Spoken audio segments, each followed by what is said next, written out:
할렐루야. 오늘 수요일에 오신 여러분들 주님의 이름으로 축복합니다. 정말 수요예배가 너무 좋은 것 같습니다. 우리 한번 좌우로 보면서 한번 이렇게 인사했으면 좋겠습니다. 수요예배가 너무 좋습니다. 할렐루야. 그래요. 우리가 이렇게 함께 예배할 수 있는 것이 너무 감사하고, 기도 또 간증 찬양 정말 너무너무 은혜스럽죠. 네, 우리 주님 기쁨의 교회의 축복인 것 같습니다.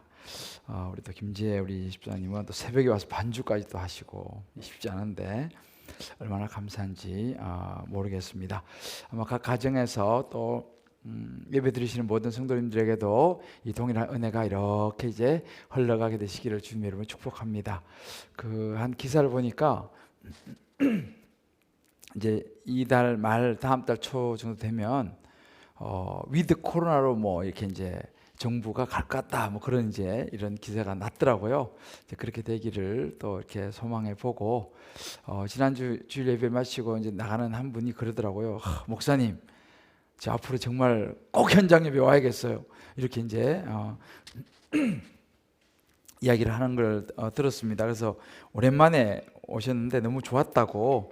그래서 우리 성도님들도 이제 위드 코로나 되면 함께 또 예배드릴 수 있기를 또 기도합니다. 아마 이제 백신을 뭐 이제 저도 벌써 다 맞았어요. 완료하고 한지 벌써 좀 됐죠. 아마 이제 점점 이제 많이 백신도 맞고 하니까 이제 그런 날이 오리라 생각합니다. 한 가지 광고를 부탁받았는데요. 이번 주 토요일 날 우리 교회가 이제 4층에서 우리 4층에서 옛날 원형극장 요셉홀로 이제 이번 주일부터 예배가 이제 거기서 이제 메인 예배가 되거든요. 그래서 이사를 토요일 날 아마 오후쯤에 해야 된다고 합니다. 그래서 난 요즘 힘이 막 남아돈다. 요즘 힘을 안 썼더니만 이런 분들, 특히 우리 남자분들 좀 토요일 날 아마 점심 지나고 될 것 같다 그래요. 그래서 좀 오셔가지고 이제 4층에 있는 그 살림살이를 그 요셉홀 앞에 있는 조그마한 창고를 지금 만들고 있거든요. 그 창고로 옮겨야 돼요, 이거를. 그래서 이제 안내 데스크 같은 거 있잖아요.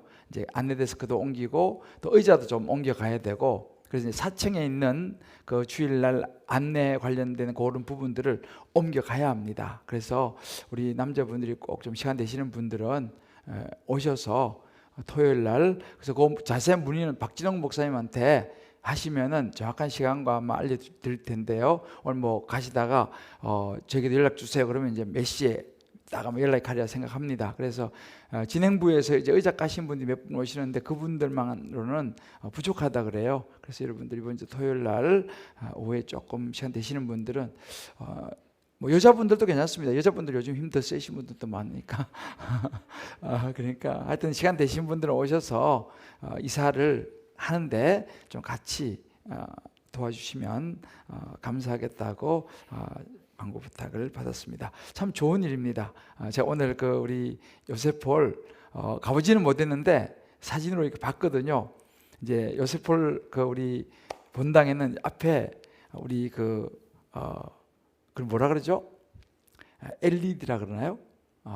그게 이제 딱 오늘 걸렸습니다. 드디어 걸려서 여러분들이 다들 이렇게 마음 모아주시고 또 이렇게 세원금 또 열심히 잘 해주고 계셔서 이제 그것을 가지고 저희가 예쁘게 지금 요셉포를 잘 준비하고 있습니다. 어제 다 들어왔고 이제 지금 열심히 이제 마지막 음향하고 이런 마무리, 이제 스피커 달고 이런 거 있죠. 그거 이제 아마 지금 열심히 하고 있어요. 그리고 오늘 보니까 LED가 들어왔더라고요. 화면에 이제 여기 뒷면이 말이죠. 전에는 프로젝터를 쐈는데 이제 프로젝터 시대를 넘어서 이제 LED가 이제 들어와서 아마 저는 직접 못 봤지만 굉장히 깨끗하게 잘 나온다고 그러더라고요. 하여튼 그래서 아마 이번 주 여러분들이 빨리 보고 싶은 분들은 토요일 날 오후에 오시면 되고 이제 주일 날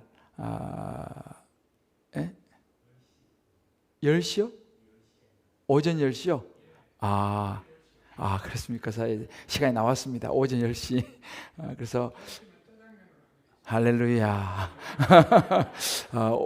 수고하신 분들에서 점심은 짜장면으로 준비하시겠다고. 그래서 오전 10시랍니다. 10시. 오전 10시까지 오셔서 여러분이 오시면 금방 또 이렇게 할 수 있으니까요. 하여튼 시간 보시고 10시까지 오시고 또 짜장면까지 준비되신다고 하니까 이사하는 날은 짜장면이죠. 아무튼 우리 교회로서 굉장히 큰 일이에요. 너무 감사하고 경사스러운 그런 날입니다. 그래서 이번 주 이제 요셉으로 첫 예배를 드리게 되는데, 그곳에 여러분 날 굉장히 좌석이 한 450석 정도 쫙 이제 깔려 있고, 이제 이렇게 하면 한 500석 정도 되는 아주 좋은 이제 예배당입니다. 그래서 이제 오시면 분들 주로 1부, 3부에 오시면 안전하게 아마 요셉으로 들어갈 수 있지 않겠나 싶고, 2부나 이럴 때 좀 늦게 오시면 아마 강당으로 가셔야 될 수도 있으니까 또 강당 가다 너무 섭섭해하지 마시고, 그러나 1부, 3부 정도는 내가 볼 때는 뭐 거의 들어가지 않겠나 싶어요, 요셉홀에. 그래서 이번 첫 주일 예배 요셉홀에서 과연 누가 드릴 것인가 그래서 이제 지금 저도 기대하고 있습니다. 아무튼 기도 부탁을 드리겠습니다. 우리 인생에 넘어야 될 산들이 많이 있죠. 그 중에 여러 산들이 많이 있는데, 그 중에 우리 인생에 넘어야 될 큰 산을 오늘 본문을 묵상하다가 이 아수르, 또 애굽, 또 우리 지난주 보았던 이 두로, 이런 그 당시 강대국들입니다. 그런 강대국들의 모습을 보면서 우리 인생에 넘어야 될 산들을 다시 한번 생각해 보았는데, 그 산의 이름은 교만이라고 하는 산입니다. 교만. 유명한 그 C.S. 루이스가 그런 이야기를 합니다. 분명히 교만하기 짝이 없는 사람인데 자기는 하나님을 믿는다면서 아주 신앙적으로 행세하는 사람을 우리는 어떻게 생각해야 하는가? 그런 질문을 던집니다. 굉장히 교만한데 자기는 아주 신앙적으로 살아가는 그런 사람이다 라고 이렇게 말하면 그 사람 어떻게 얘기해야 되냐, 그런 질문이죠. 그러면서 그런 이야기를 해요. 교만이라고 하는 것은 인간이 지을 수 있는 가장 큰 악이다, 그런 이야기를 합니다. 그래서 이 교만을 가장 핵심적인 죄로 이제 봅니다. 심지어 어떻게 보냐면요, 성적인 부정, 분노, 탐욕, 술 취함 등과 같은 것들은 이 교만이라는 것에 비하면 세 발의 피에 불과하다, 이렇게 이야기를 했어요. 어느 정도의 교만이 진짜 뭐 우리가 지는 많은 이런 것들에 비교하면 그런 것들은 세 발의 피다 라고 C.S. 루이스가 이야기를 하는데요, 심지어 사탄이 된 것은 교만 때문이다, 이렇게 얘기합니다. 그래서 이렇게 말해요. 겸손을 얘기하면, 심지어 겸손을 위한 첫 번째 걸음은 바로 자신이 교만하다는 사실을 깨닫는 것에서부터 겸손의 첫 걸음을 내디딜 수 있다, 이렇게 이야기를 합니다. 그래서 흔히 이런 이야기를 해요. 수영 잘하는 사람들은 물에 빠져 죽고요, 말을 잘 타는 사람들은 말에서 떨어져 죽는다는 말이 있습니다. 이 베스트셀러 책을 낸 출판사는 망한다, 그런 얘기도 있어요. 왜냐하면 이렇게 자기가 자신 있는 거, 잘하는 거, 어떤 성공, 이런 것들로 인해서 오히려 그로 인한 교만 때문에 우리는 무너지기가 쉽다라고 하는 그런 이야기죠. 하나님께서 가장 싫어하는 것들이 여러 가지 계시지만 그 중에서 가장 싫어하는 것이 뭘까 생각해 보면서, 여러분이 잘 아시는 우리 인생을 넘어지게 하고 무너뜨리는 것이 뭐냐, 이 잠언 16장 18절에 보게 되면 교만이라고 이야기합니다. 교만은 패망의 선봉이요, 거만한 마음, 높아진 마음은 넘어짐의 앞잡이다, 이렇게 이제 성경이 말합니다. 자, 우리가 지금 이제 에스겔서를 쭉 보고 있는데요, 오늘 그런 모습이 나옵니다. 오홀라와 오홀리바를 비유로 말씀을 드렸었죠, 두 주 전에.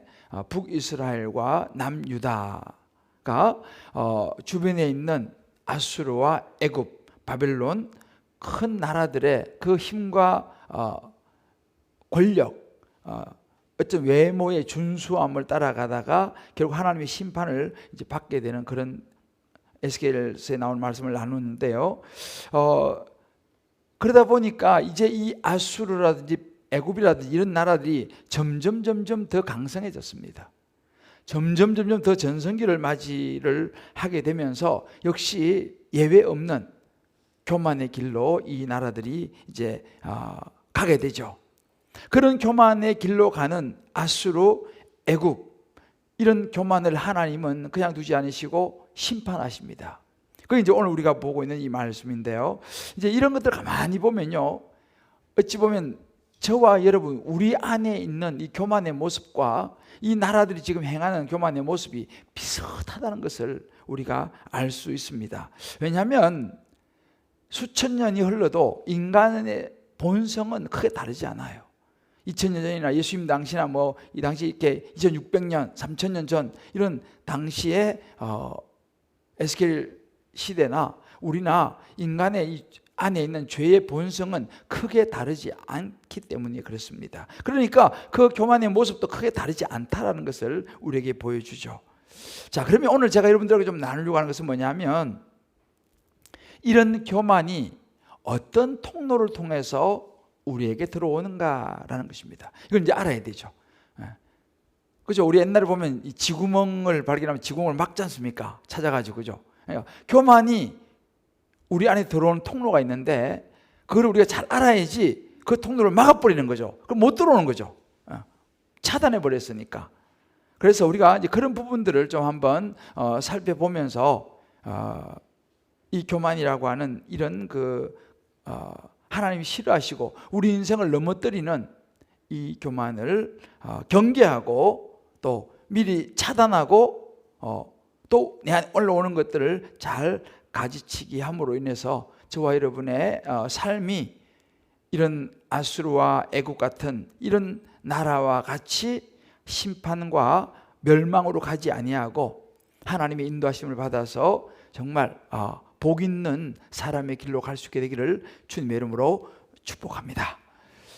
자, 그러면 우리가 이 교만의 통로를 가만히 보면 그 첫 번째는 어떤 통로가 있냐면 물질적인 풍요함과 삶의 안정이라고 하는 이 통로를 통해서 교만은 들어오게 됩니다.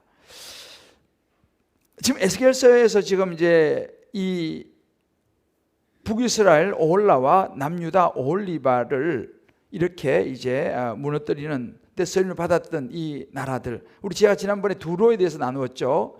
그 두로도 마찬가지입니다. 그때 봤지만 에스겔서 28장 9절을 보면 이 무역으로 이 두로가 굉장히 부유해지고 굉장히 풍요로워졌습니다.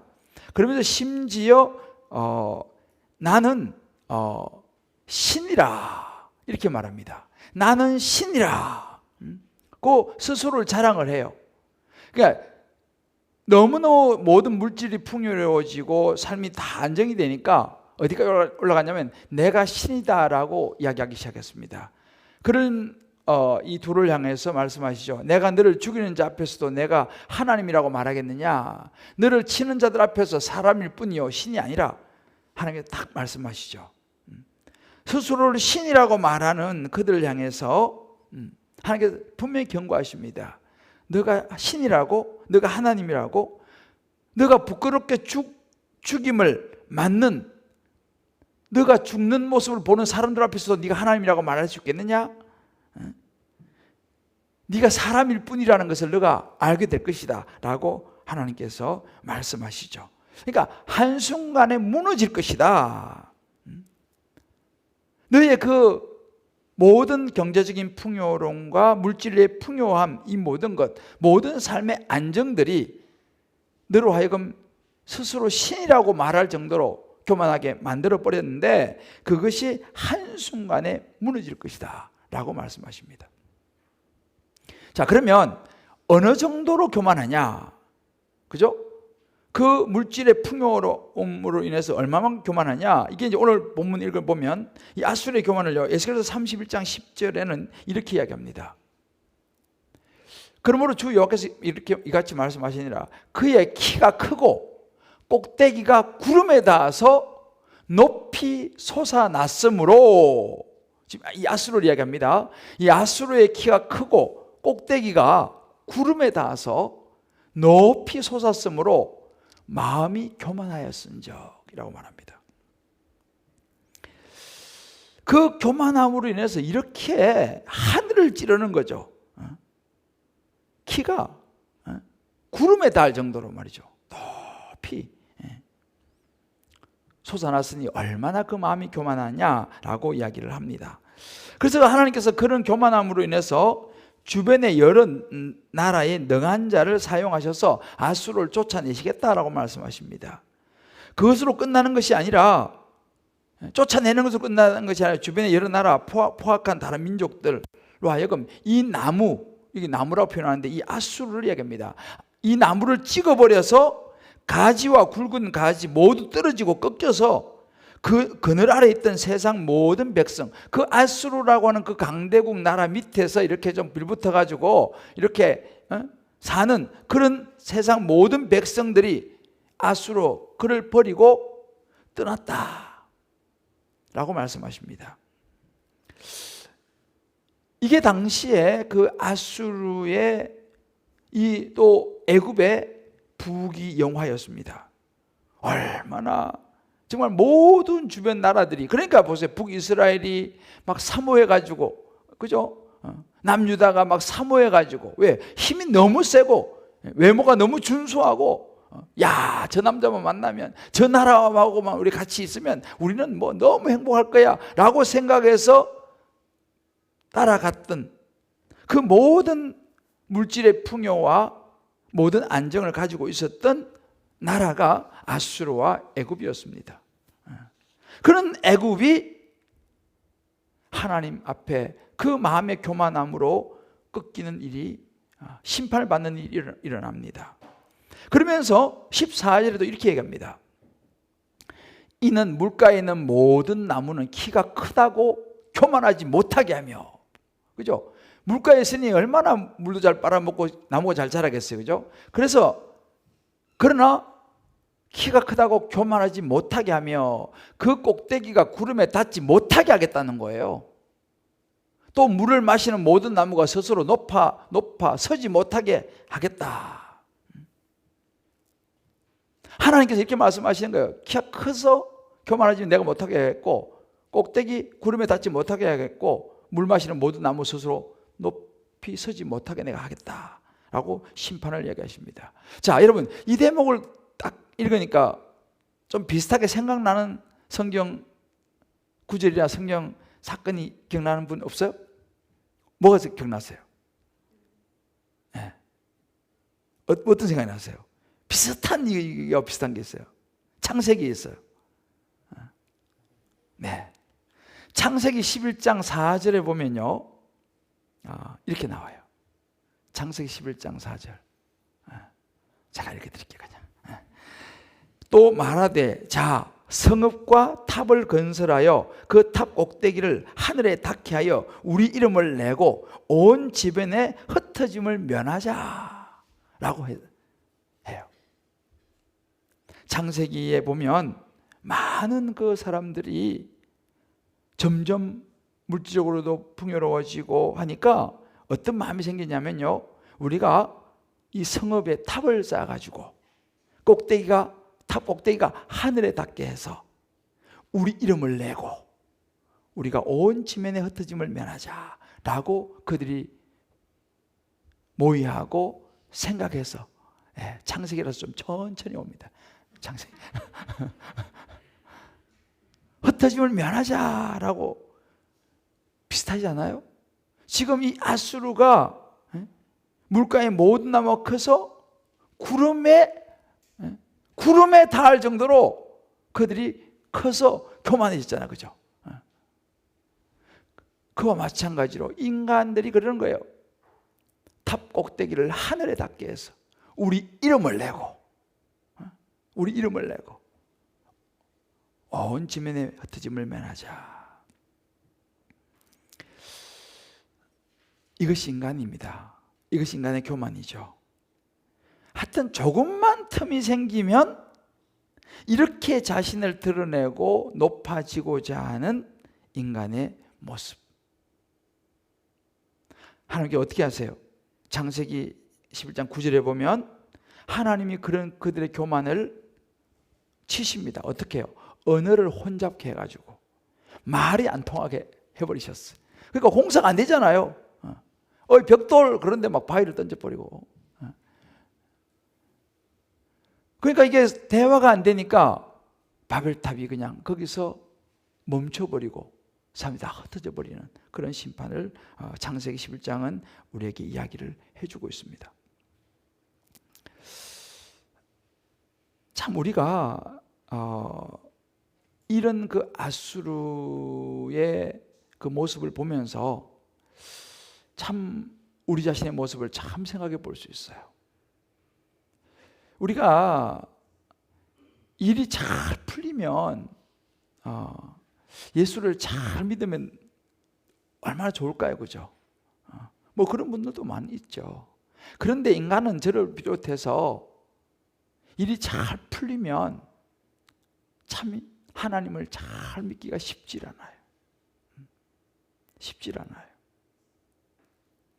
교회 목회가 막 잘 되고 있잖아요. 저는 이제 가끔씩 그렇게 끝까지 목회를 잘하신 분들 보면 정말 참 존경스러워요. 근데 목회도 보면요, 목회가 막 잘 되잖아요.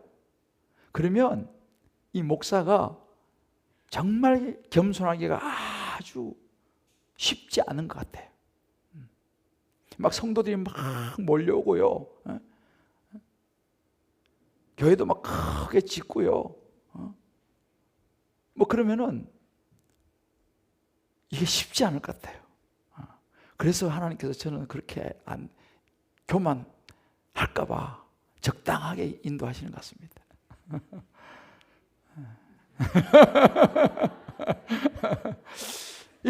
그 감당이 안 되니까 그릇이 준비가 안 되면 그럼 망하는 거예요. 그래서 제가 한번 망할 뻔했잖아요. 왜냐면 이게 잘 되면 우리 마음이 교만해진다니까요. 그러면 이제 거기까지인 거예요. 거기까지인 거예요. 그래서 아수르의 이 모습을 우리에게 보여주는 거죠. 아마 여러분들 중에서도 물질적으로 막 너무 잘 풀리고 모든 것이 다 안정이 됐으면 아마 여기 와서 안 앉아 계실 분들도 들어있을걸요. 속으로 목사님 나를 두고 말씀하시나. 누구도 예외가 없어요. 여러분들 사업이 너무 잘 돼 보세요. 여기 와서 앉아있을 시간이 있나요? 사업하러 가야지.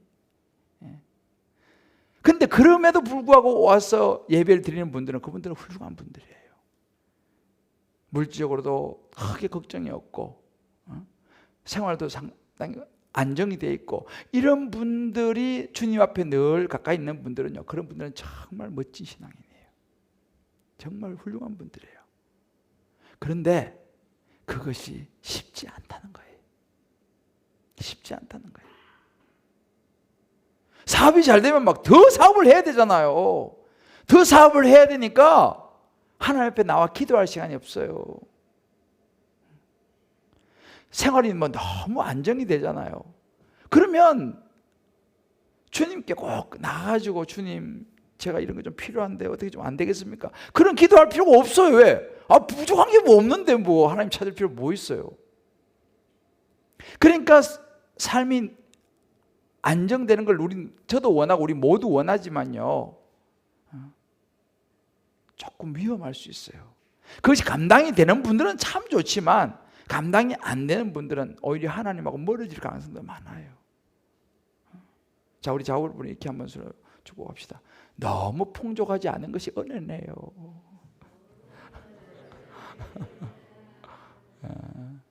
삶이 너무 안정되지 않은 것도 은혜네요. 이렇게 우리 결론을 냅시다. 기도 제목이 은혜입니다. 기도 제목이 은혜예요. 기도 제목이 은혜예요. 막 아무리 먹어도 막 날씬하고 막 살이 막 전혀 붙지도 않고 이러면 교회 와서 예배 드리겠어요? 안 그래요? 하나님을 찾을 일이 없다니까요. 지금 이게 교만의 통로입니다. 이 아수르가 그래서 그렇게 돼버린 거죠. 그러니까 우리의 삶의 기도 제목이 있고 하나님 이거 참 잘 안 됩니다. 하나님 어떡하죠? 가만히 돌아보세요. 그럴 때가 진짜 믿음이 좋고 하나님을 간절히 찾는 때예요. 그때가 은혜의 때인 줄 믿으시기를 주의 이름으로 축복합니다. 그때가 은혜의 때예요. 그때가요. 너무 힘들죠. 이것만 좀 지나가면 좋겠다. 뭐 그러잖아요. 그죠? 이것만 지나가면 좋겠다. 요것만 해결되면 좋겠다. 저도 좀 그런 마음이 많이 있어요. 지금도. 그런데 말씀을 묵상하면서 생각해 보면 그래, 내가 원하는 대로 다 안 돼서 내가 간절히 기도하는 것도 이것도 은혜구나. 요즘 제가 간절히 기도하거든요. 요즘 제가요. 진짜 간절히 기도하는데 가만히 생각해 보면 이게 뭐 금방금방 막 탁 기도하면 탁 응답 되면은, 그죠? 뭐 응답되는데 뭐 기도도 할 게 뭐가 있어요?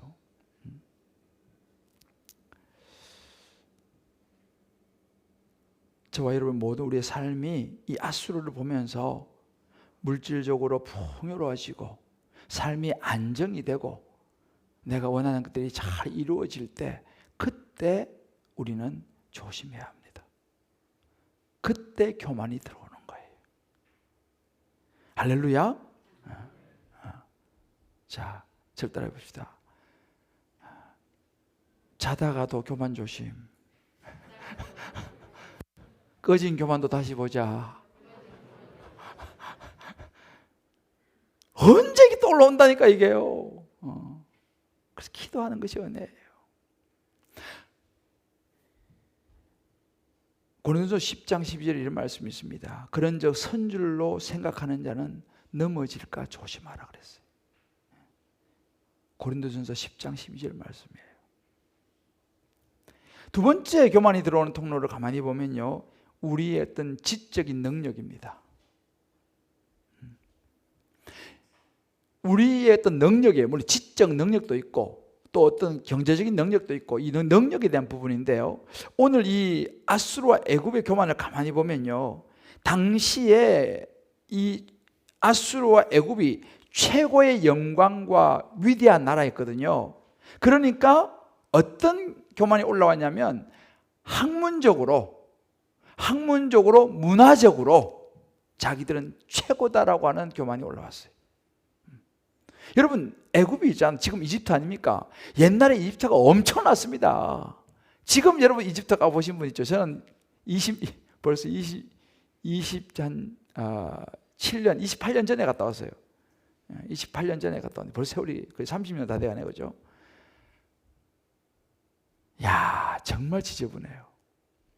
정말 지저분. 나일강 말도 마세요. 완전히 그냥 우리 한강은 그에 비하면 완전 양반이에요. 근데 지금 이집트가요, 못 살잖아요. 옛날에 여러분 애굽 있잖아요. 애굽, 모두가 애굽을 가기를 원했어요. 그렇게 휘황찬란하던 나라가 애굽입니다. 지금 형편없잖아요. 그 당시에 그들이 누렸던 그 문화들 엄청납니다. 그런 건 지금도 가면 피라미드 이런 것들 하면 스핑크스 엄청나잖아요. 어떻게 그걸 만드는지 몰라요. 그러니까 그 당시 이 사람들이 가지고 있었던 엄청난 지적인 능력, 문화적인 능력이 최고라고 하는 교만이 있었어요. 이것이 그들을 교만하게 만들었어요. 여러분 보세요. 우리가 배운 사람일수록 교만해지기가 쉬워요. 왜냐하면 고린도전서 8장 1절에 보면 이런 구절이 있어요. 바울이 말하기를 우상의 제물에 대하여는 우리가 다 지식이 있는 줄 아나 지식은 교만하게 한다고 그랬어요. 지식은 우리를 교만하게 만들어요. 사랑은 덕을 세우지만 지식은 교만하게 만듭니다. 많은 지식과 이런 지위, 그에 따라서 주어지는 게 지위, 신분 이런 거 있지 않습니까? 이런 게 높이 올라갈수록 교만의 위험성이 있다는 사실이에요. 직장도 마찬가지죠. 직급이 올라가면 올라갈수록 교만해질 가능성이 많습니다. 소유가 많으면 많을수록 교만해질 가능성이 많아요. 그러니까 하나님께서 고린도전서 1장 27절에 보면 하나님께서 세상에 미련한 것들을 택하여 지혜 있는 자를 부끄럽게 하신다고 그랬어요. 세상의 지식과 지혜를 자랑하는 사람을요, 오히려 미련한 사람을 택해서 지혜 있는 사람을 부끄럽게 하신다는 거예요. 세상에 약한 것을 택해서 강한 것을 부끄럽게 하잖아요. 저는 이걸 체험한 사람이에요. 정말 하나님은요, 세상적인 지식과 지혜 있다고 하는 사람을 하나님은 오히려 부끄럽게 만드는. 그 저는 이런 거 보면은 저는 자주 말씀드리면 저는 학교 때 공부를 별로 못했어요. 그러니까 저는 중학교 고등학교 통틀어 가지고 우등상 한 번도 못 받아봤어요. 저는 개근상은 열심히 받았어요. 개근상 상 딱 한 번 받을 기회가 있었거든요. 제가요 중학교 때. 이야, 내 생에 딱 한 번 받아볼 상, 글짓기상. 근데 그 주에 따라서 제가 중학교는 막 운동장 이렇게 서가지고 조회를 하잖아요. 조회. 그날 내가 당번이었어.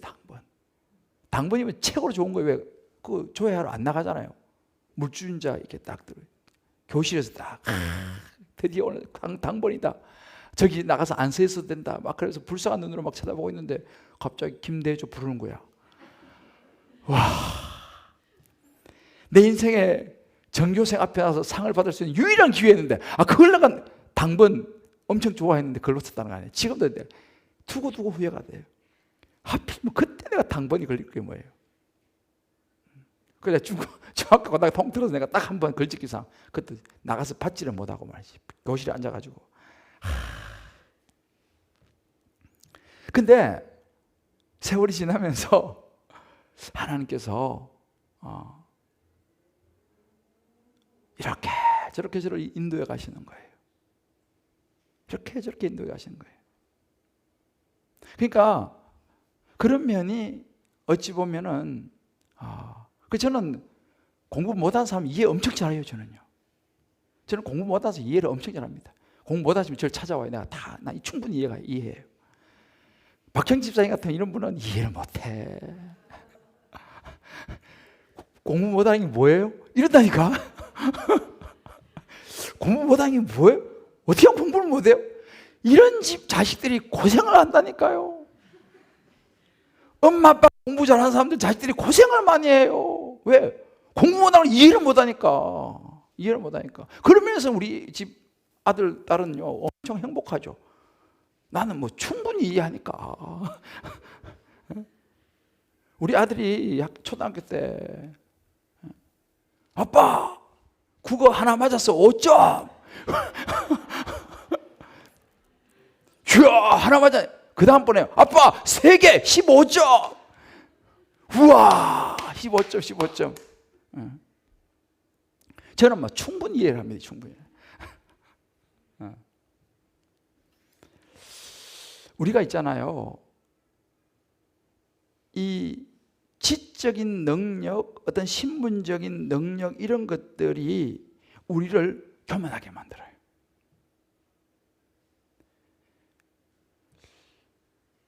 여러분 보세요. 아담과 하와가 선악과를 따먹었잖아, 그죠?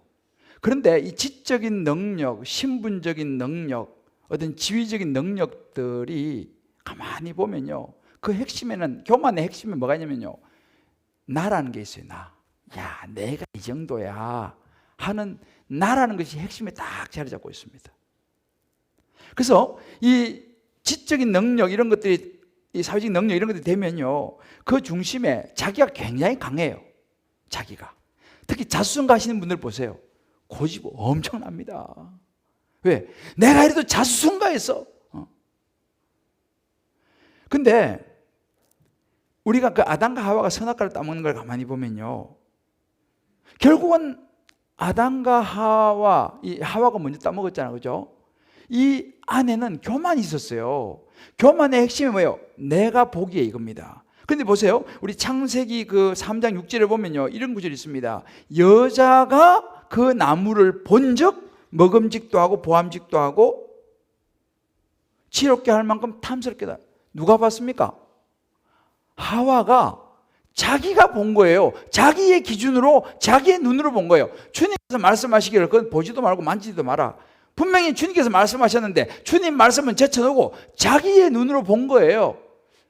여자가 본즉, 이게 중요합니다.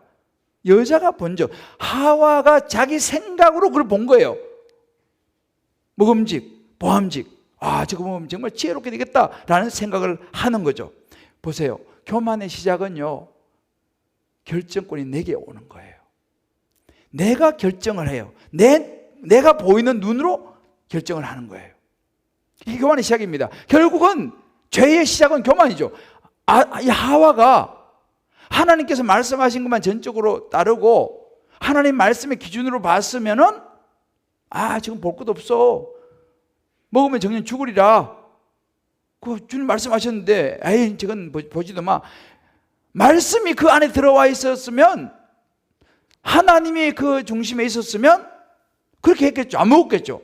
그런데 그 순간 여자가 본적, 하와가 본 거예요. 자기가 본 거예요. 자기 결정권.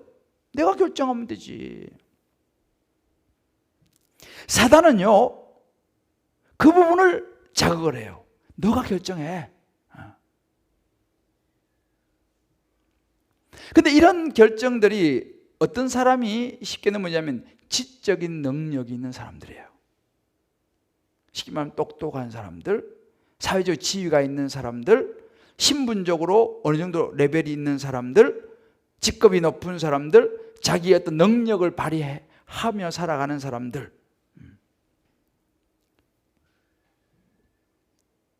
이런 사람이 조심을 해야 돼요.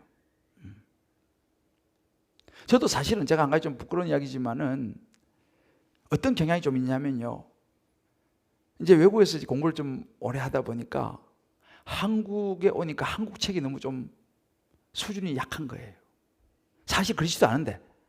그러니까 한국 책은 자꾸 안 보게 되는 거예요. 왜냐면 학자들을 딱 비교해서 이 외국에 있는 학자들하고 이 한국에 있는 학자들이 이렇게 비교가 되면 깊이가 이게 좀 다르거든요. 그러니까 한동안은 제가요, 한국 책을 좀 무시하는 경향이 좀 제가 있었어요. 부끄럽지만. 그래서 한국 책을 자꾸 안 보려고 그러는 거예요. 그래서 어느 날 이렇게 내가 생각하다가 이게 교만이구나. 왜? 한국에도 훌륭한 분들이 많은데, 그럼 한국 책도 보고 한국의 목사님들 책도 보고 이렇게 해야 되는데, 그걸 나도 모르게 자꾸 이렇게 그 뭐 깊이도 없고 뭐 별거 내용도 별로 없는데 이 생각이 자꾸 들어오니까, 근데 어느 날 내가 회개를 했어요. 그때부터 내가 한국 책을 막 사기 시작했어요. 이거 또 교만이에요.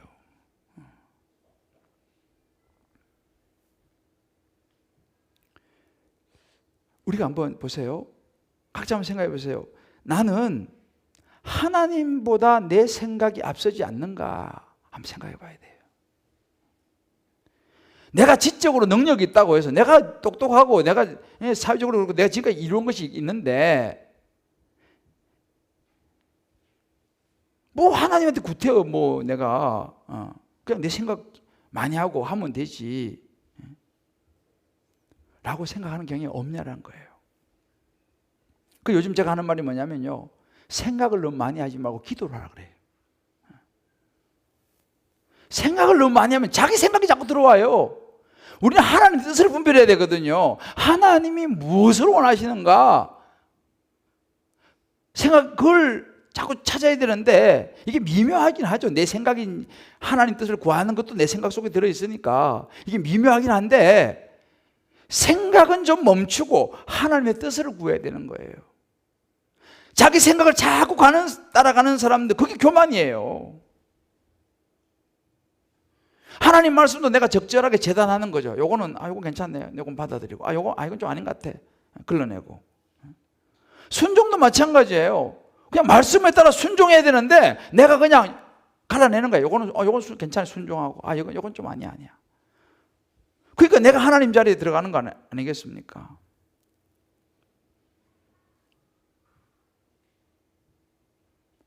내 생각을 내려놓고 하나님의 뜻을 구하면서 말씀을 붙잡고 기도할 수 있는 저와 여러분 되시기를 주의 이름으로 축복합니다. 이것이 교만의 또 다른 통로예요. 나의 어떤 능력, 지적인 능력, 내가 생각하는 이 레벨, 수준, 그런 거 있잖아요. 마지막으로 영적인 우월함입니다. 교만의 통로가 영적 우월함으로 들어옵니다. 이 아수르 애굽, 제가 말씀드렸죠. 이 풍요와 이 번성 뒤에는요, 항상 자기들이 섬기는 신이 있었어요. 그들이 섬기는 신이 있었습니다. 그러니까 그 신들에 대한, 그래서 그들이 영적인 우월감이 있는 거죠. 우리 그때는 이 다신 많았는데, 그러니까 자기들이 생각하는, 자기들이 모시는 그 아무것도 아닌 우상, 그 신을 섬기면서 자기들은 그런 우월감을 가지고 있었다는 사실입니다. 그것이 또 교만이 되는 거죠. 오늘 이 에스겔서 말씀에도 보면요, 물가에 있는 나무는 키가 크다. 이 안에 모든 것이 다 들어있어요, 사실은요. 스스로 높아 서지 못하게, 스스로 높아서 스스로 서려고 하는 거예요. 이런 종교적인 우월감 때문에 스스로가 높아 서는 거죠. 여러분, 우리가요, 교만이 들어오는 여러 가지 루트 중에 하나가 뭐냐 하면 신앙적으로도 교만이 들어옵니다. 특별히 예수를 잘 못 믿는 분들 특징 중에 하나가 나름대로 바르게 살아왔다고 생각하시는 분들이 많아요. 내가 뭐 특별히 죄 지은 것도 없고 내가 반듯하게 살아왔는데 내가 누구한테 지금 뭐 해코지한 것도 없고, 그렇게 자기 자신이 반듯하게 살아왔다고 생각하시는 분들이 예수님을 잘 믿잖아요. 내가 왜 죄인이야? 내가 무슨 특별히 죄 지은 거 있어? 이렇게 생각을 하니까 예수님을 받아들이기 어렵습니다. 이게 어떻게 보면 영적인 우월감이에요. 이게 교만이에요. 신앙생활도 그래요. 신앙생활 오래 하신 분들 있잖아요. 때로는 영적인 체험도 좀 하신 분들, 이런 분들이 막 처음 신앙생활 시작하신 분보다 더 교만해질 수 있어요. 오히려 처음 신앙생활 시작하신 분들은 겸손해요. 저는 잘 몰라요. 그냥 말씀대로 그냥 순종할래요. 아멘 아멘 하는 데 있잖아요. 신앙생활 오래 하신 분들 있잖아요. 이렇게 가보세요. 관찰해보면요, 막 신앙생활 해가지고 아멘 아멘 아멘 그래요. 오래 하신 분들은 한참 있다가 맨 아멘이 빨리 안 나와. 생각을 해봐야 돼, 생각을. 신앙생활 오래 할수록 영적으로 교만해질 수 있어요. 그냥 보세요. 제일 가능성이 많은 사람이 누구예요? 목사님, 목사요. 예수님 당시도 뭐예요? 서기관 바리새인들, 성경 박사들입니다. 그러니까 스스로 높아. 에스겔 말씀 나오잖아요. 그들이 스스로 키가 크고 스스로 높아요. 자기들 스스로 영적으로 성경 다 안다는 거지. 내가 성경을 하루 이틀 읽었냐는 거지. 여러분, 바리새인들, 서기관들 성경 박사들입니다. 바울이 있잖아요. 예수 믿기 전에 성경 박사였어요.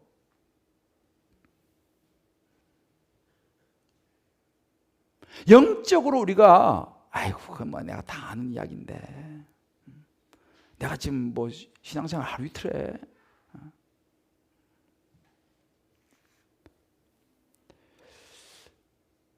아직도 내가 스스로 설 수 있다고 생각하는, 그래서 신앙생활 얼마 하지 않은 분들에 대해서 이게 슬쩍 무시하고 싶은 마음, 그게 교만입니다.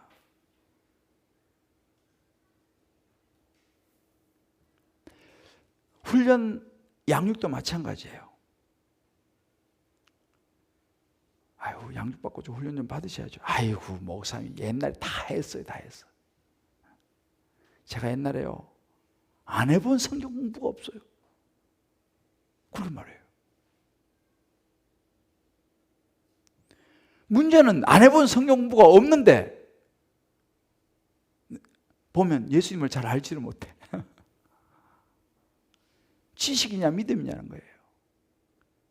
그거 다 헛된 것은 아니에요. 좋은 거죠. 근데 그것이 믿음으로 연결이 안 되면 그건 의미가 없어요.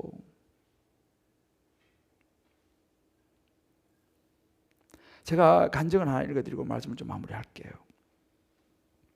저는 정말 교만한 자입니다. 처음 교회 공동체에 왔을 때 속으로 모임에서 자기 이야기를 하는 지체들을 보며 정죄하고 비난하기 일쑤였습니다. 악하고 없는 저의 모습을 생각하지 않고 자신의 연약함을 고백하는 지체들의 이야기를 들으며 속으로 그들을 향해 돌을 던진 것입니다. 그러다가 제 차례가 되면 나는 이랬었는데, 나는 잘 나가는데 라며 교만한 모습을 보였습니다. 그리고 주일학교에서 여러 직분을 맡아 섬기면서도 저의 재능을 자랑하기만 바빴습니다. 양육을 받을 때도 제 입장만 생각하며 고집을 부리며 불평했습니다. 심지어 사역자에게 전화를 해서 어떻게 이런 사람이 양육자로 섬길 수 있냐라고 따지듯 물었습니다. 교만함이 하늘 찌르니 제 주제도 모르고 공동체 질서에 순종하지 못했던 것입니다. 교회 선교를 참여하여 그 자리에 다시 만난 양육자, 사역자의 겉면으로 진심으로 사과를 하게 되고 교만한 제 모습을 보게 되었습니다. 그리고 지금은 그 양육자와 잘 지내고 있습니다. 그때 그 사건이 없었다면 저는 제 교만을 보지 못하고 지체들을 탓하며 공동체를 떠났을 것입니다.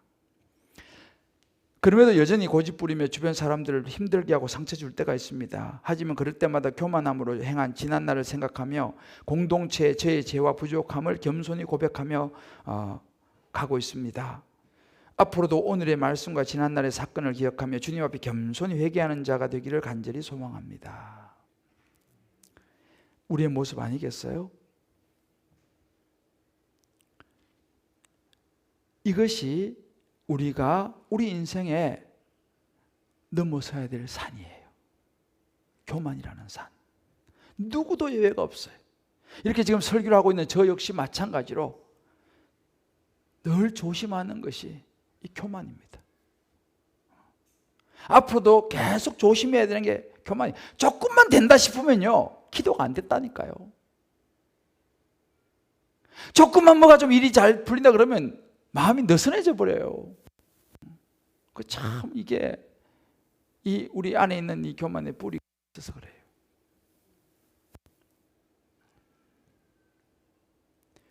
제가 요즘 그래도 우리 교회에 참 감사한 것 중에 하나가 제자훈련 학교를 지금 하고 있는데, 순장님들이 많은 분들이 제자훈련 학교 그 강의를 들으세요.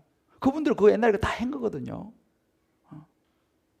다 했는데 그걸 왜 또 듣겠어요? 그러면서 또 은혜를 받으신대요. 또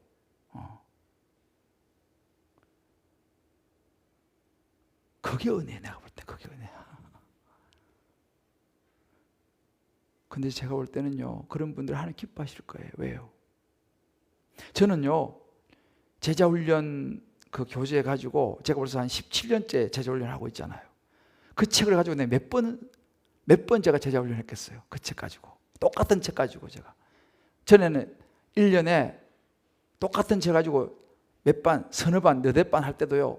그러면 1년에 그거 한 권 가지고 3반 하면 3번은 일주일 전에 3번을 해요. 3번. 그러니까 지금까지 17년 동안 얼마나 많이 했겠어요.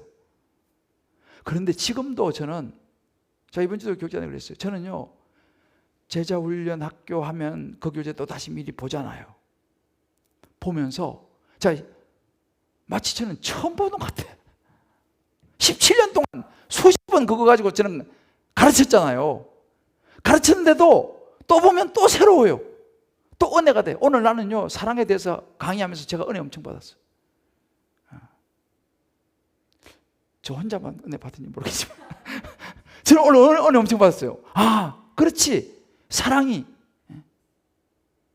사랑이라는 것은 좋은 사랑, 감정적으로 나한테 잘해주니까 사랑이 아니고, 하나님이 가르친 아가페의 사랑은 하나님 말씀에 순종하는 거다. 사랑하라니까 사랑하는 거예요. 미워도 사랑하라니까 사랑하는 거예요. 오늘 제가 이 강의하면서 제가 엄청 은혜 받았어요. 아, 그렇지, 바로 그거다. 주님이 사랑하라니까 그 말씀에 순종하는 게 사랑인 거예요. 그래서 정말 이 말씀은 볼 때마다 정말 저는 새로워요. 여러분들도 있잖아요. 정말 주님 나라 가는 그날까지 말씀을 꼭 붙잡고 곱씹고 하시기를 주의 이름으로 축복합니다. 사랑하는 성도 여러분, 하나님이 제일 싫어하는 게 교만이에요. 제일 싫어하는 게 교만이에요. 이 말은 우리가 제일 조심해야 되는 게 교만이에요. 아유, 내가 이래도 그 말을 조심해야 돼요. 내가 이래도 요 말을 조심해야 돼요. 자, 우리 좌우입을 이렇게 하면 서로, 우리 가정에 계신 분들도 서로 한번 격려합시다. 내가 이래도 요 말을 조심합시다. 왕년에 요거 조심합시다. 나도 한때는 그거 조심합시다. 그거 조심해야 돼. 왕년에 나도 너 때는, 나 때는 말이야, 라떼를 조심해 하셔야 돼. 라떼. 나는 그래 라떼 잘 안 마시잖아요.